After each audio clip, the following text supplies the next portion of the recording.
కాన్సెన్స్లో ఎక్కువ 2-3 గ్రామాలు కోమిలి, ఎంగన్నపల్లె, ఆ పెద్దొడుగురు హెడ్ క్వార్టర్లో చుట్టుపక్కల ఉన్నటువంటి చిన్నొడుగురు గ్రామస్తులు, ఇలాంటి ఈ 3-4 గ్రామాలు ఉంటే ఎక్కువ తెలుగుదేశం కార్యకర్తలు ఉండేటువంటి వైఎస్ఆర్సీపీ కార్యకర్తలు ఎక్కడున్నా కూడా వాళ్ళపైన దాడి చేసేందుకు వీళ్ళు ఒక గ్యాంగ్స్టార్గా జేసీ ప్రభాకర్ రెడ్డి తయారు చేసినాడు.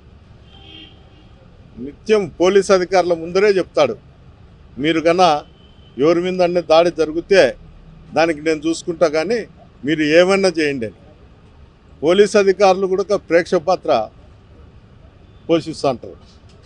ఎందుకు చెప్తానంటే నిన్న పోరాట కాలంలో నా వెహికల్లే కార్యకర్తలను ఎక్కించుకొని పోయిండేది, తిరిగి వచ్చేటప్పుడు నా వెహికల్ పైన దాడి జరిగింది. అది అందరికీ తెలిసిన విషయమే. పై అధికారి కంటే అక్కడ ఉన్నటువంటి ఏఎస్పీ గారికి